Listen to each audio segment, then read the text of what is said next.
Hey guys, welcome to today's stream, and today we are going to finally update the changes that I made to my ebook like 2 weeks ago and actually get that up on the Kindle store. So to recap for those of you who weren't here for that live stream, I actually went and did a bunch of changes to my front and back matter while I was also correcting a few errors that were identified in my book in relation to the Ute Ping, which is the romanization for the Cantonese in the book. So I already made all of those changes live for my print versions because those were relatively easy to do, but the ebook just takes a little bit longer, and I figured I could just leave it because not many people actually buy ebooks for their kids. In fact, I think the ebook sales I think I've had like 3 ebook sales, something like that, and I'm pretty sure 2 of them were just people who wanted to see what the book looks like from a research perspective because they're also in this particular niche. So that's why I kind of left the ebook update for so long, but today we are finally going to get this done. So I think on the last live stream, what I was trying to figure out was how to actually make the ebook file as painlessly as possible, because in my last update of my front and back matter, I decided to do the thing that I should have done in the first place and actually put the text and the images separately, just because it was going to make updating the text easier.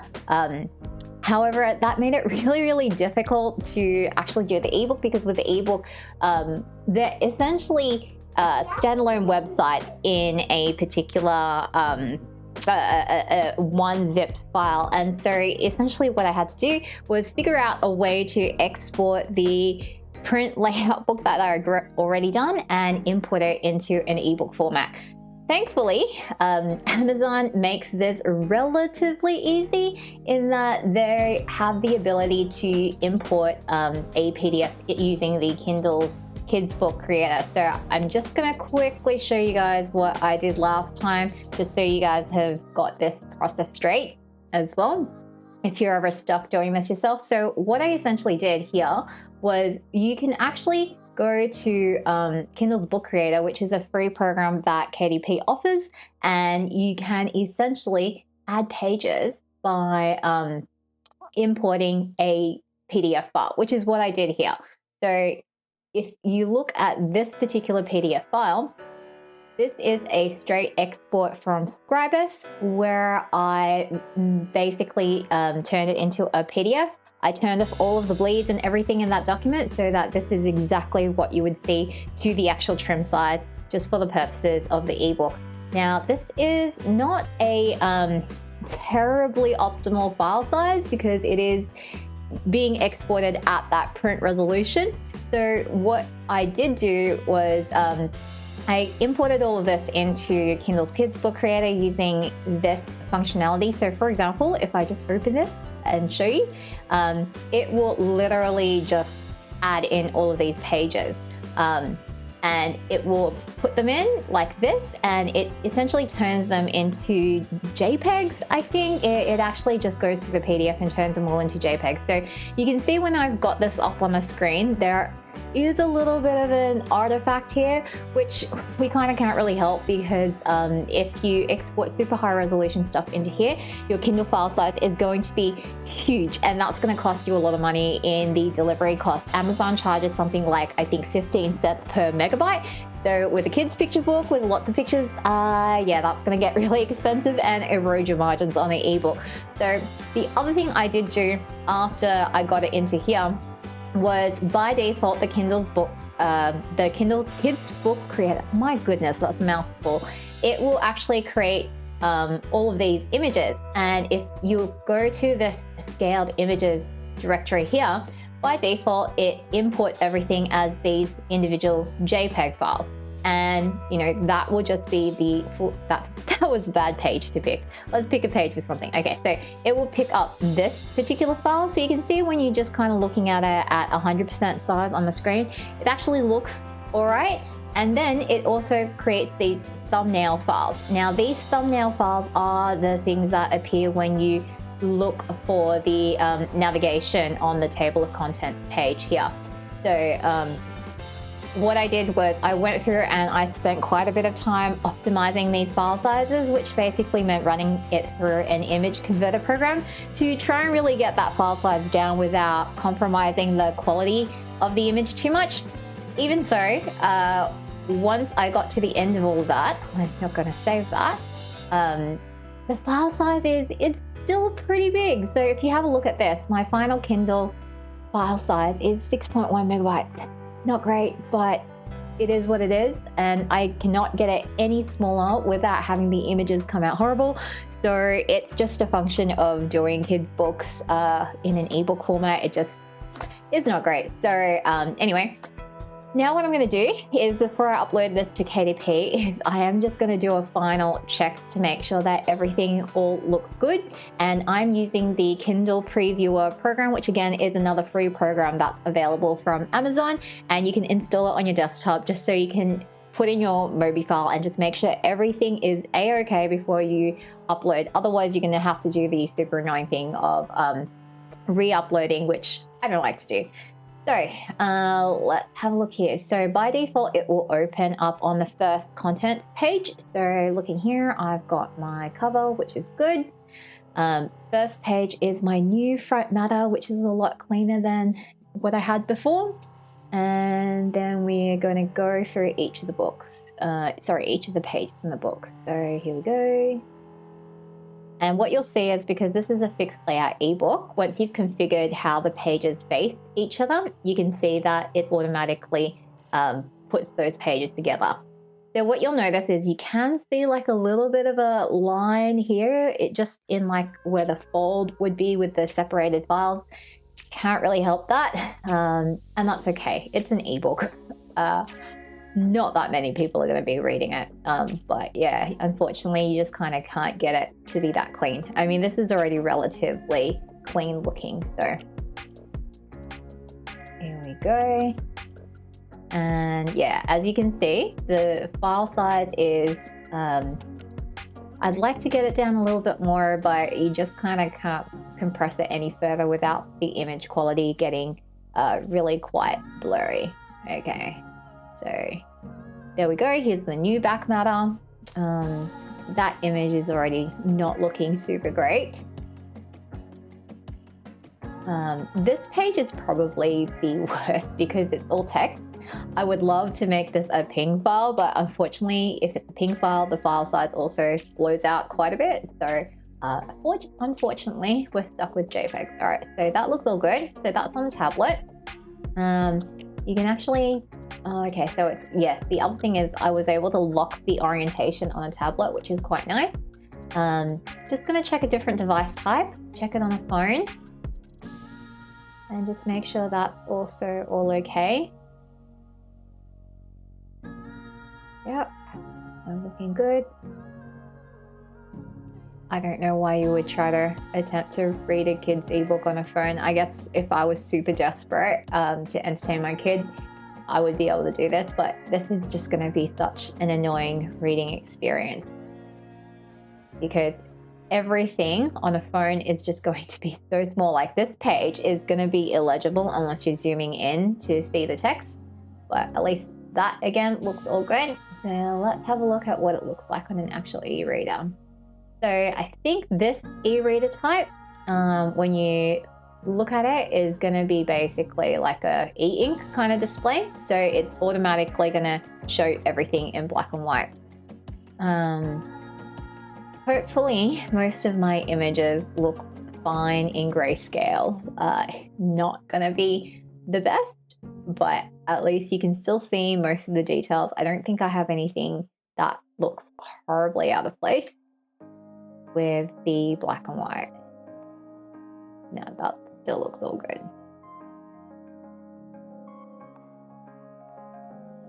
And we can see that everything is still looking good. I'm intrigued that the pages here have like a little bit of a gray artifact, because I know when I did the artwork here, this background is just a plain white. So it's interesting that it doesn't, like, you can still kind of see this hint of a slightly gray outline on like the white, and I'm not really sure if that is an artifact from me compressing the images or whether that's like a Kindle thing, just so you can kind of visually distinguish the actual page from, you know, this area here. And here we go. That looks pretty good. All right, so I'm gonna say that I'm pretty happy with that. So let's quit this previewer. No, I'm gonna provide that feedback later. All right, so here we are in KDP, and we are going to go in and edit the ebook. So I know that the content upload is actually in here, so I'm just gonna go in here and edit that. And fingers crossed, it's going to be okay. So here we are going to go in and pick up that mobi file. The file I showed you guys was actually this one here, which is not on my server because just working off of this server is just very slow and painful. So I'm trying to avoid that wherever possible. But sometimes it just kind of can't be helped, because after I did the first book, I migrated all of my files to the server just so it was all archived in one place. And then I didn't factor in that I might need to work on those files again because, you know, I might need to make updates to the books and things like that. So,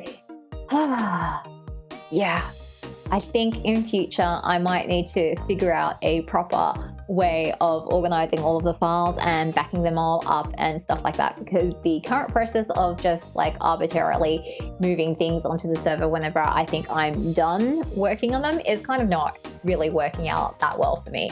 I think I'd like to have some sort of more organized system, but I'm actually not sure what that is. I've been a little bit spoiled by working in audit because everybody is always working off of an audit software. It's all in the cloud, and it's like, you know, we have people who specialize in figuring out how to organize this kind of stuff.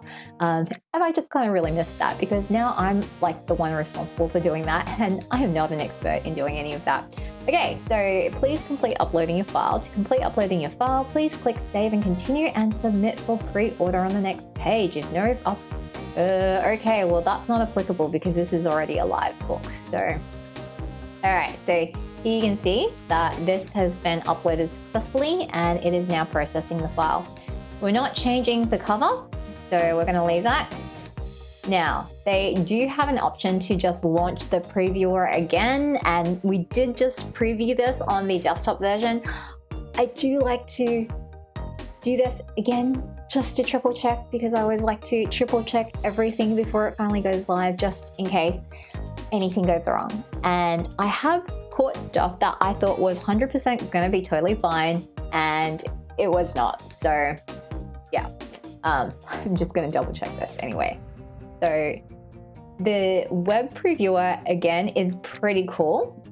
Usually when you get this alert, it's talking about like little pop-ups and things that you can put in an ebook, which I don't know why it's popping up this, because I don't actually have any. I thought about having some pop-up features, but then I decided against it because it was just going to be a massive pain in the backside. So we're just going to ignore that error. And here again, you can see that by default, it opens to the second page where your content actually starts. I am just going to check that cover. Okay, cover's good. And we're going to go through really quickly. And just check everything here. Looking good.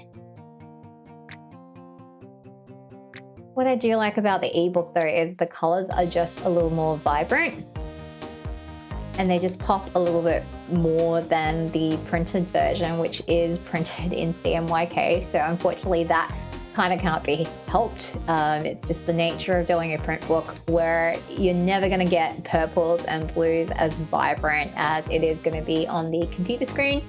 I'm really, really looking forward to when they figure out e-reader technologies so that we can actually see the, you know, like we can actually have things that feel like a print book, but we can actually, you know, it have the benefit of ebooks as well. Okay, all right, so that looks good. And that means I'm gonna go back to book details and finish uploading this book, which will be really good. Okay, so, yep, correct manuscript, correct cover. We've previewed it. I did get an ISBN for my ebook because I'm selling this elsewhere.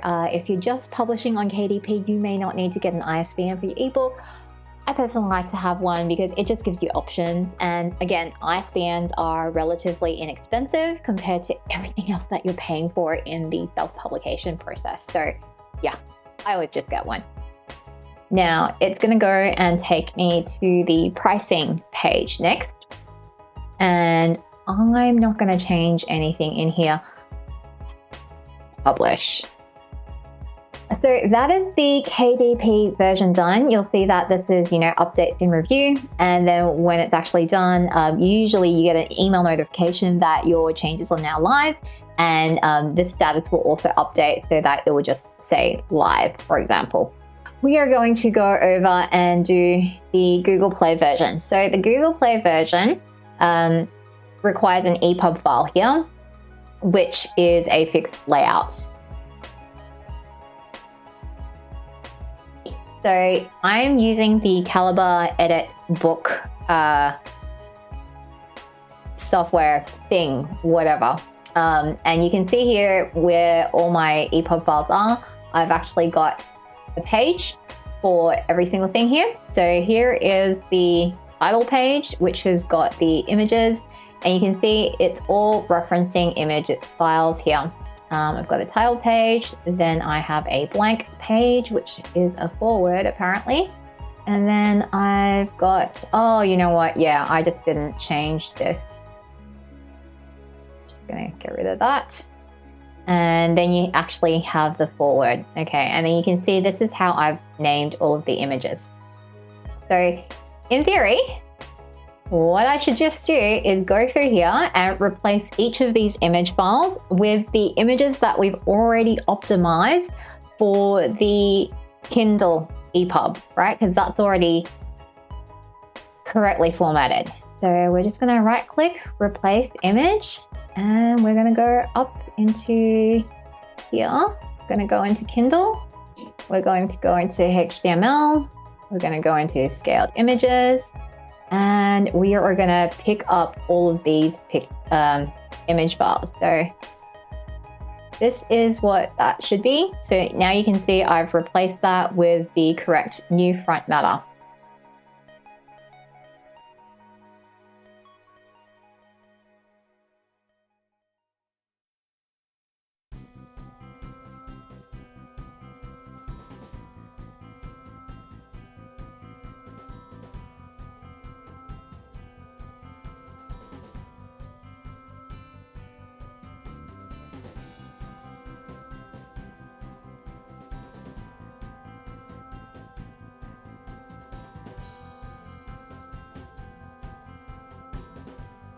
Right, so in theory, I should have correctly done this and all of this should be updated. So here's the first page.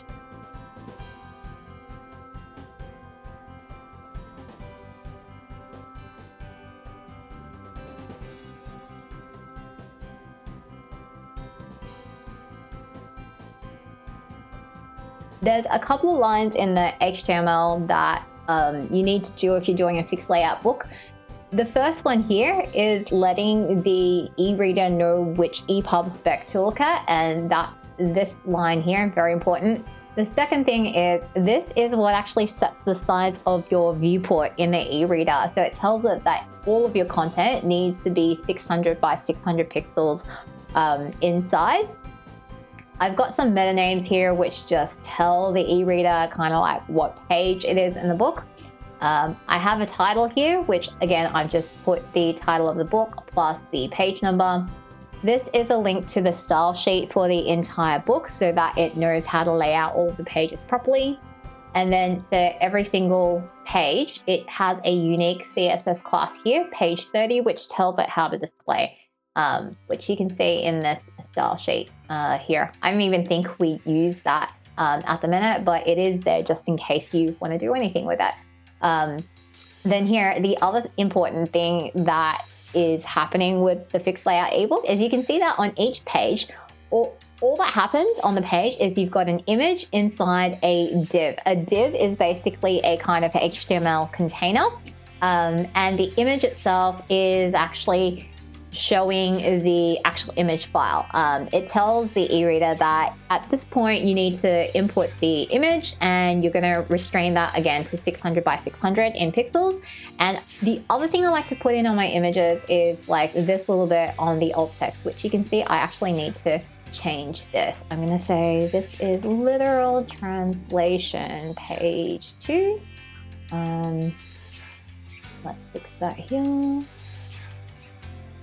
Literal translation page 1. And all this alt text does is, like, you know, when you have a website and you kind of can't load the image, and this is the alternate text.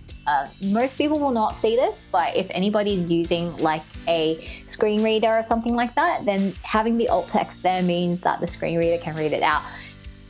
Literally what I should do is kind of put like all of this text here, but I'm not going to do that because that would just be one super massive alt tag and be a lot of work. So here we go. Here we're going to go translation notes and translation notes. I'm just going to leave it at that.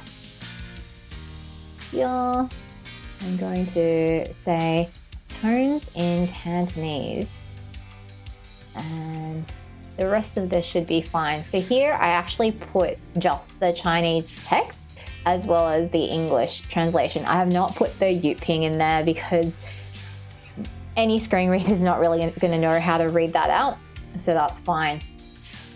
Just going to go back to this front page here and dedications. And then I think everything else is okay. Blank page is a blank page, and title page, great. All right, so the style sheet here is pretty simple. What it's saying here is to keep everything at this 600 by 600 width. The Z index here is an actual interesting one. So what this is doing is, like, it's saying to put the images on any pages to be underneath any other elements on that page. So if I had actually gone through and laid out the text in the ebook kind of on top of the images as like actual paragraph elements or something like that, then this Z index would be what I would be using in order to make sure that all of the text is actually sitting on top of the images. We haven't done that, so this is kind of not really doing anything really. And then there's just some really, really basic background font colors and margins and kind of things like that. But we're not really displaying any fonts or anything like that, so none of this stuff is actually really showing up right now. So that's the style sheet. We went through the images section, and then there's kind of like these miscellaneous things. This nav.html bit is what tells the e-reader how to actually navigate around to the different sections. I'm actually going to rename forward to dedications, because that's what it is now. Then pages 1 to 2, okay, yeah, that's all fine then. This is the other really important file here. This is basically like the container file for your entire ebook, and I just need to go through here. I've got my ISBN here. You need this unique identifier here as well, and I'm going to update this date that I've changed it. So timestamp. So yeah, so here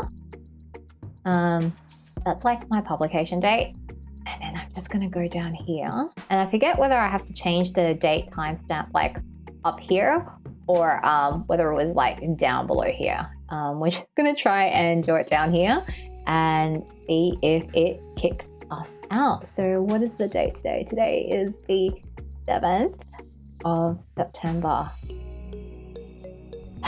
And this is like all has to be GMT time or whatever, which I kind of don't even. Was it GMT time? There's like a specific time zone that it has to be. we're just going to upload it and see if it kicks me back for being like future dated or whatever, because we're currently in Australia. So here is the manifest, which tells the e-reader everything that is in this ebook. It's basically a gigantic inventory list of all of the files in here. And then this is the spine of the book, and it tells the e-reader again how it should actually display the book. And so here I've specified that the title page and this first real page in the book are, you know, page spreads that should be on the right hand side of the e-reader if it supports that. All right, let's just double check this TOC contents page thing and make sure that this is all okay as well. So yep, we're just going to rename this dedications again. And this is essentially the order for everything in this book. Yep, that looks good. And is there anything else? Container, nope, don't need to change that. Marks, gonna leave that. All right. So here you can jump around. Here's my dedications. That's all fine. All right. So we are going to save this book. There is like a check book function in here.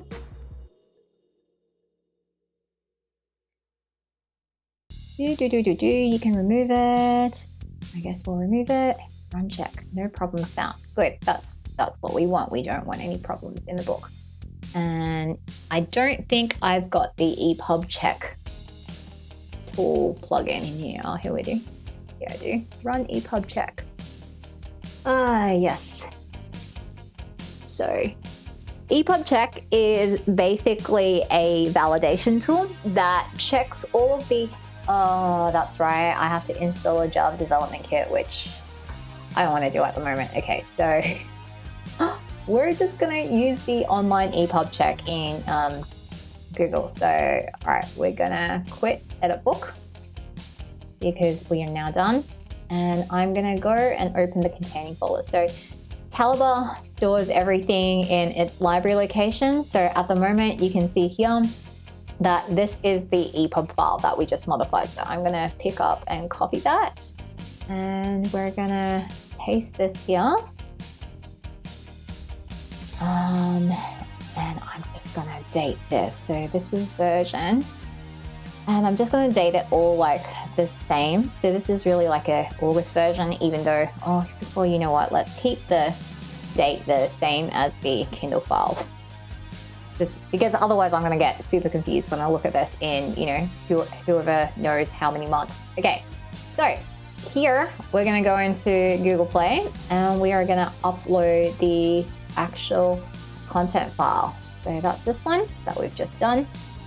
And interestingly, this is only 2.35 megabytes compared to however many it was for the mobi file, which I'm just like, oh, maybe that means I can actually put nicer images in there.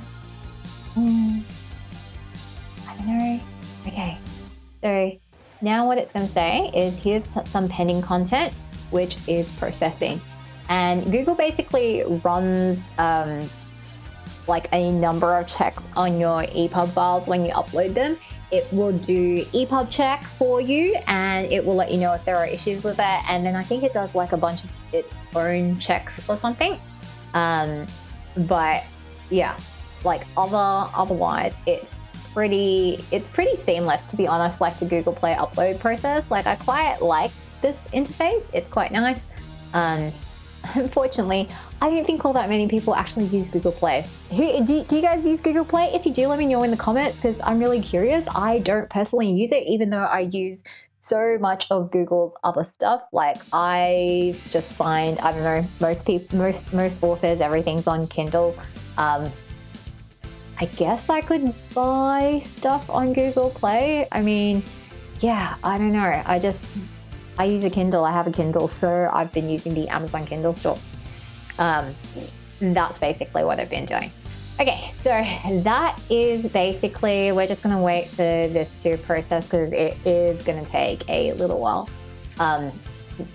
here we go. There we go. 6, display completed, steps 1 of 6. Yeah. So this little counter is just gonna keep incrementing as Google's processing it. So it's got like 6 steps. Don't know what they are. One of these steps, very definitely, is EPUB check. All right. But if you ever want to manually check your EPUB, you can actually go to validator.idpf.org, which is the like public EPUB validator engine thing. So I'll just show you guys what that looks like. So you upload your EPUB and you hit validate, and it does say that if you're creating commercial EPUBs and volume, you have to install EPUB check instead of using the site. So if you're just self-publishing, unless you're doing like 50 EPUBs or whatever all at once, you can use this yourself just to do a double check. And if you don't want to install like a Java development kit like me on your Mac, because it just is just like a hassle because you've got to do it from like the command line or something like that, then you can use this tool. So we'll actually see if this is going to be faster than the Google Play Store version. It may well do. The other thing I want to show you guys is I did finish setting up my e-store. So I spent all of yesterday going through and setting up my e-store. And yeah, it was, let's just say, an experience because it just took so long. And it's not like I was setting it up from scratch, right? Like I already had done, the plugin installations, setting up the account, all of that stuff. And I had actually had my ebook live on my web store, and all I needed to do, literally all I needed to do, was take product photos and upload them and then set up each of the products on the e-store. Like in my head, I was just like, that's not that many things to do. But apparently it was, because it took me all day yesterday to do it. So here, I'm just gonna show you guys what that looks like. Let's see. So here we go. We are on the WordPress back end of my website, which is where I do all of the admin stuff for my website. And we're going to go over to ECWig, which is what I'm using for my e-store. And I'll just show you the dashboard. While that's loading, I'm going to show you the store because it actually looks quite nice. So what I did do yesterday was I went and actually updated the copy for the store, where previously like I hadn't written any of this, so it was just blank and horrible. And I set up a category for just like the first book. So if you click in here, you've got like all of the different formats for the first book that you can get. And when I get the second book up, you will literally just see a page with like all the books. It'll be nice and tidy. This copy here is kind of adapted from my home page, which if I show you guys here, I kind of like had this big landing page. This is always going to be the latest book that I've got out. This now links directly to the product category in the e-store. And a lot of this copy that I wrote is what I adapted for here. I did do some small tweaks, because reading this, like what I've got set up in Instagram and Facebook is when you go to the store, you will basically get taken to this link. So that's what I did. So if you click inside here, you'll actually get to the product page for the book, and then you actually have all of the different formats listed that you can buy. So this took the whole day yesterday. And I just kind of want to cry, like when I think about how long it took, because like all that time it took meant that I was not spending time working on the second book. Anyway, so someone actually bought something on my web store last night, which makes me very, very happy. I have to actually go off and ship that today. So here I have the packaging for everything that it's packaged and ready to go.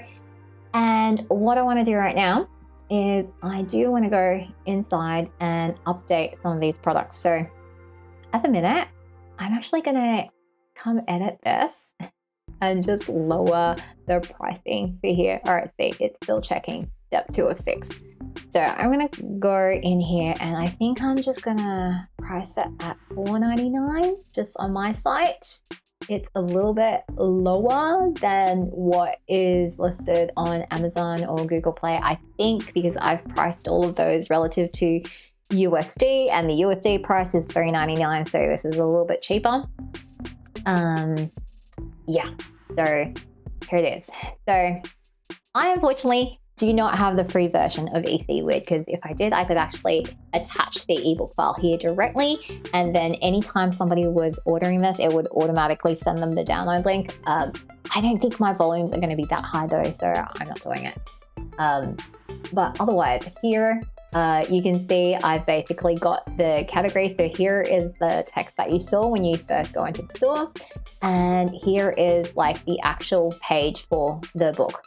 And the reason I did this as a category was I found myself that when I was individually setting up all of these individual pages, right? Initially, I was putting all of the descriptor about what is this book and blah, blah, blah. Like I was putting all of this text into the actual item description here, and down here. And with this particular plugin that I'm using, that's a lot of text to put in here. So here I really just got what personalization includes. And the way I set this up, if you saw last time's live stream, which I have not posted the full replay online, and I'm sorry guys, and the reason I haven't done that is because I was just having issues galore with like personal information flying up everywhere. So I have not got that edited down. Apologies. So yeah, anyway, I've just built in the pricing for the different locations within my actual item. This was just simpler for me because the back end to set up all of the shipping options on EPUB is actually really complicated. You have to like do a whole bunch of maths about like the item weights and things like that, or you have to connect it to an actual account with Australia Post or whatever other company you're using to send things. And I was just like, I just need that to be simple. So this is how I've done it for now. But yeah, like I'm pretty happy. I'm pretty stoked. This works. This is much nicer than what I had before. So I'm really pleased. And the bonus side is now that I've got this set up, I actually was able to get the Facebook and Instagram stores up and running as well. So if you go over to my Facebook page at the minute, when you scroll down wherever it is, there's now a shop section. Oh, sorry. I really like honestly guys, the Facebook interface is so horrible and I hate it with a passion. I really do. But yeah, like so now this is all on Facebook. I did put a collection here. This takes ages to set up, by the way. So what this looks like behind the scenes is you have to, so in order to have a shop on your Facebook page and your Instagram account, you need one, an Instagram account, obviously, but two, you also need a Facebook page. So you can't put stuff on Instagram shop, I think, unless you've got a Facebook page. And Instagram doesn't let you do direct checkout on the app itself. So you have to be able to redirect it to your own website in order to do that. May not be worthwhile for you guys if you don't have a lot of people who are following you on Instagram, if your audience doesn't hang out there. My audience is basically on there all the time, so I have to be there, which meant I was just like, I should just get this done because hopefully it is going to be better in generating like a lot more sales. So here you have to set up a catalog, and once you've got a catalog attached to your page, you go in and literally set up all your items. I made the mistake because when you add items, you can set them up as like variants of each other. And so in my head, I was like, well, I only have the one book, right? So I have one book and I have different formats of that one book. So let me just set up like all of the different formats as variants of like the one book, except that actually causes like a lot of problems with trying to get things to display nicely. So I think I ended up adding everything like 20 times. Kid you not, 20 times to get this all set up. But what I found has worked nicely is to set up every single format that you're offering as an individual item, and then to do sets basically. So I've got a set here, which is basically all of book 1, and then I've got a set which is basically personalized and signed copies, which are just the signed copies. So that seems to be the easiest way to do it. If you've got more experience setting this up, let me know in the comments. I would love to hear from you if I've screwed anything up in setting up my Facebook and Instagram store. But for now, this is working. It works if you go on mobile on the Instagram app and actually go to view shop and all that stuff. So, but I was really glad to get this done because that was just a really nice thing to do that I've been putting off for ages. That it was just taking me a while. All right, so here we go, back to the EPUB validator. You can see that that's right, this ISBN does not match this identifier. Why?